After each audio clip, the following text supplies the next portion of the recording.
Hi everyone, Janie here. Welcome back to my garden. I am finally out in the garden after a couple days being inside for the rain. I am getting kind of a late start today. It's already past noon, but I'm just happy to be out here. So for the past couple days, we've had quite a significant rainstorm, the very first rainstorm of the season for us. And we had almost 2 inches of rain, which is very, very significant for us here. We usually get that amount in like a month, maybe. So, and we got all of it in like 24 hours. So luckily we didn't have any flooding, but I know the land was really happy to have that moisture. The plants, maybe not so much. Like my Supertunia over here, whew, it's looking a little rough. It's still okay. I'm hoping it'll bounce back a little bit. I'm thinking maybe I might even like clean up the stuff that's kind of spilled over because that's getting all smashed. I'm trying to leave my annuals for as long as I can this year, but after the rainstorm, oh my goodness, they're not looking as good. So we'll see how it does. One plant that I noticed is like shining after the rainstorm, looking so good, is my cat's pajamas nepeta. This plant, I just cannot get over how beautiful this plant is. It blooms all season long. This plant is only hardy up to a zone 8, but it does fabulous for me in zone 9B, and it looks like better than it did before the rainstorm. It just looks absolutely beautiful. And if you can see all the pollinators on this plant, it is just, it's just one of my favorite plants in my garden for sure. So my plan for today, it's just that time of year where it's time to get trees and shrubs planted. The air temperature is cooling down, but the soil temperature is still pretty warm. We're getting more moisture, which is fantastic. It's definitely the time to plant things. And I know probably 90% of you know what I'm talking about when I say I collect plants all throughout the season, and then this time of year it's like, oh gosh, I gotta get those planted. So that's kind of where I'm at right now, is I'm just trying to plant all the plants, get them in the ground before winter really sets in. So that's what I have here today. So first of all, I have this arborvitae right here that's really, really pretty. I've never planted this one before. I'm really interested to plant it. It's called American Pillar Arborvitae, and it's part of a line called phlox.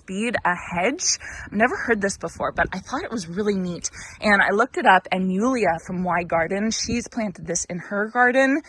I'm pretty sure she lives in New Jersey. And so you can check out her garden, but they're 15 to 20 feet tall. They're anywhere between 2 to 5 feet wide. They are only hardy to zone 8. They're hardy zones 3 through 8. So again, this isn't technically hardy in my zone, but one, my local garden center was selling it. So that's always a good sign of them basically saying it's a good plant. And then 2, you know, you can always kind of push zones a little bit, right? Like for instance, the cat's pajamas nepeta, only hardy to zone 8. It does fabulous in my zone 9B. So you can kind of play with it a little bit. I wouldn't plant a hedge of these in my garden until I see exactly how they do. But I want to plant one as a specimen plant, and I want to see how it does and see how fast it grows and see how good it is. So I'm really excited to get this guy planted. Now you might see a little bit of browning tips. That is again, because of watering issues that Jason and I had. It got a little bit dry, a little bit too dry until we hooked it up on automatic drip. So it's looking a lot better now, and I am planning to get this in the ground today.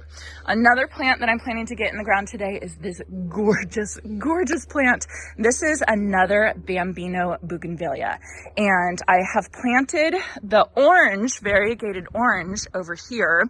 It got kind of thrashed around in the storm yesterday, but it still is looking pretty good. These are tiny, compact, I shouldn't say tiny.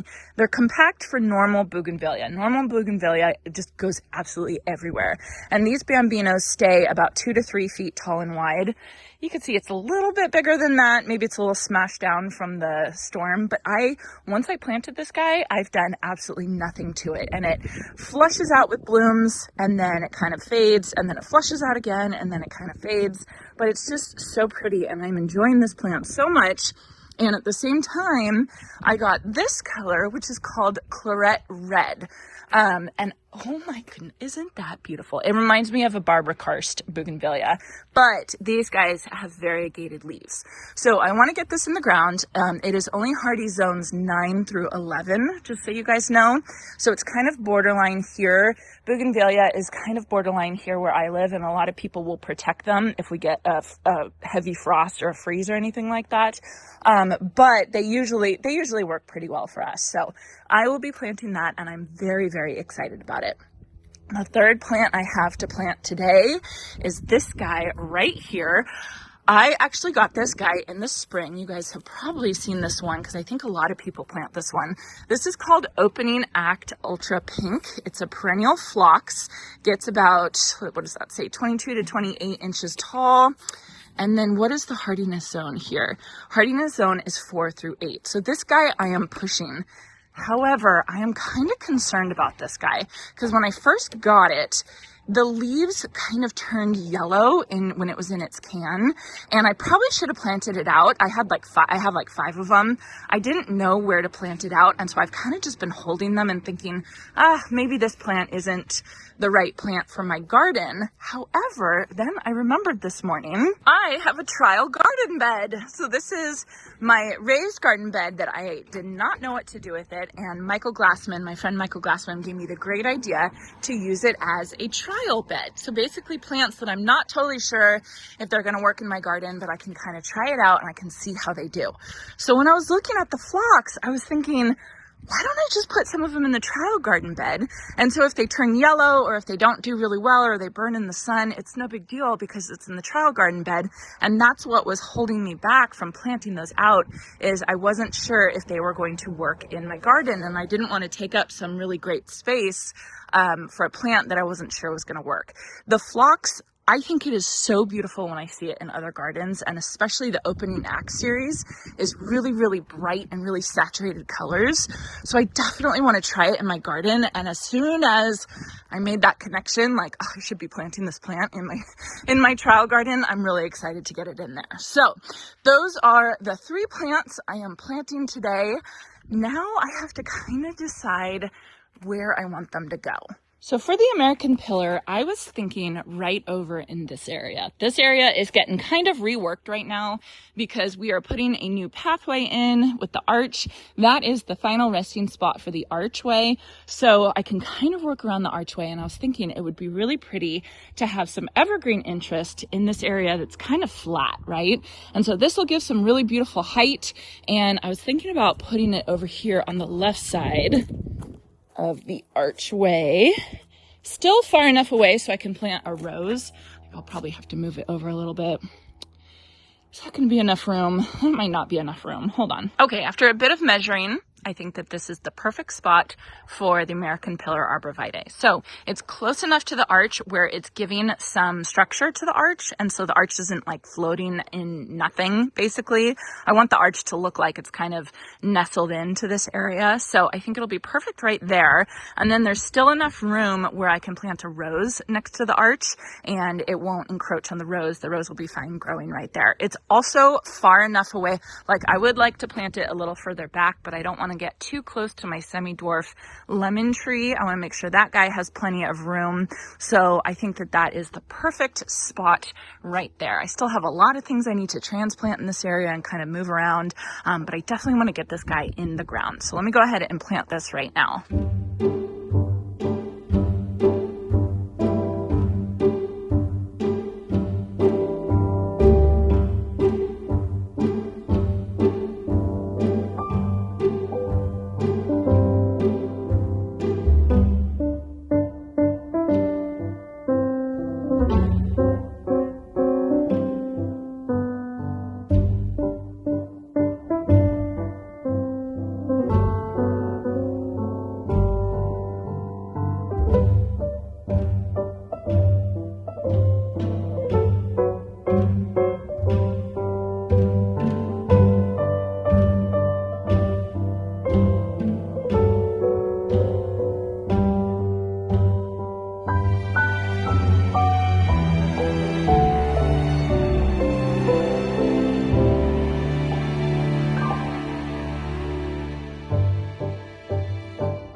Okay, so the American Pillar's in. I think it's beautiful right there. I think that is such a good spot for it because I feel like as it grows up and it fills out, it's gonna make almost like a wall right there. So in between the iceberg roses and the archway, it's kind of blocking off that area, and it makes you want to walk over here towards the archway to kind of see what's behind here. So I'm almost creating kind of like a room right over in this area by putting a block right there. So I'm really happy about it. I think it's just going to be beautiful. I hope it works in my zone. I hope it's okay. I'll keep you guys updated.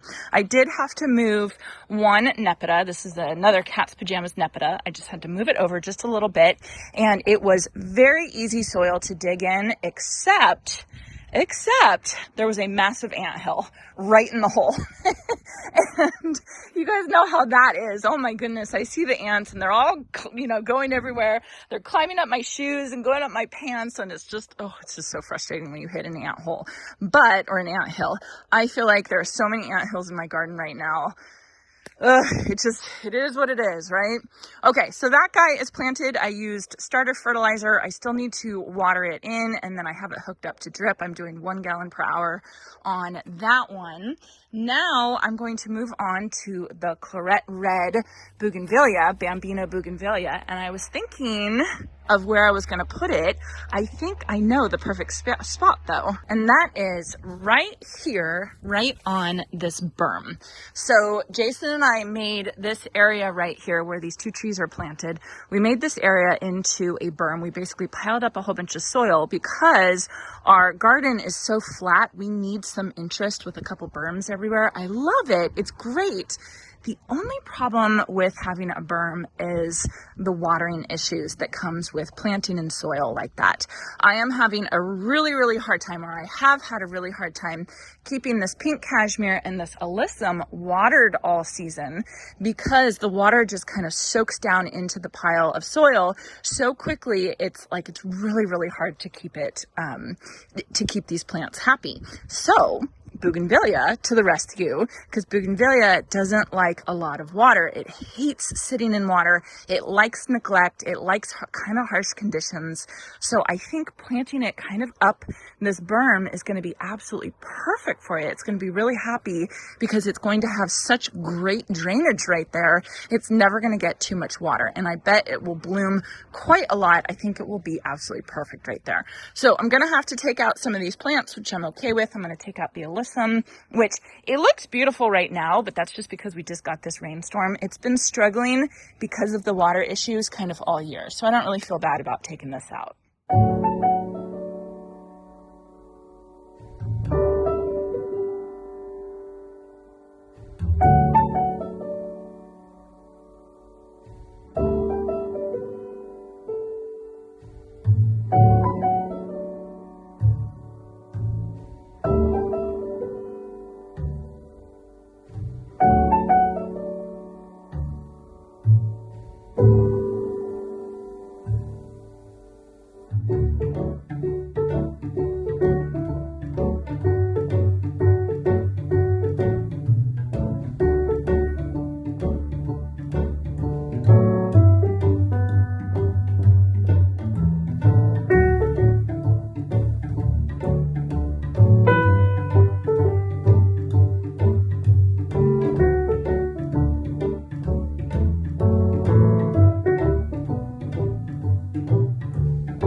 Hello, birdies. They're getting used to me. They're coming to the bird feeder while I'm still here, which is great. All right, so here's the bougainvillea all planted. Of course, it's going to get a little bit bigger, but I think it's really, really beautiful right there. We'll see how it does, but I think it's going to do really, really well because it's just a good spot. You know what I mean? Like if you think about it, it's a good spot for it with lots of drainage, which is exactly what this plant is going to like. I ended up leaving the alyssum down here just for winter because it wasn't in the way, and I figured I might as well just leave it so I can enjoy this beautiful purple color for a while. I did have to take out 2 of the Super Bina pink cashmere and I cut back some other ones so I could see my rocks right there. So I think it's looking really pretty. This whole spot is a work in progress, and I need to figure out what works, you know, like what's the right combination. But once you find the right combination, it's like magic. Like over here in this garden bed, it's magic. I'm so happy with this garden bed over here underneath the espalier. I have Platinum Beauty Lamandra, and then I have Mahogany Ajuga, and it's just the perfect combination. So hopefully this guy will be really good in that spot. All right, so last thing I'm going to plant is I'm going to plant this Opening Act phlox. What was the name of this guy? Opening Act Ultra Pink Phlox. It's really beautiful. I'm just kind of a little skeptical to see if it's going to work in my garden, but I haven't given it a true chance yet of planting it in the ground and getting it out of its can. So let's go plant this one in the trial garden bed.